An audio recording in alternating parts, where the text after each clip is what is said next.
how to create and customize headings in Microsoft Word. Hey everyone, welcome back to the channel. If you are new here, don't forget to hit the subscribe button and turn on the notification bell to not miss any updates. In this video, I'm going to show you how you can easily create headings and customize it in Microsoft Word. Let's dive right in.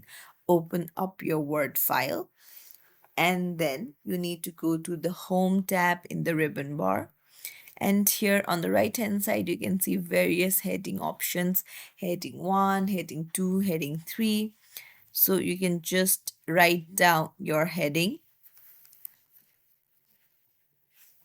and then tap select it and then tap on the drop down here and choose the heading that you want. So it's as simple as that.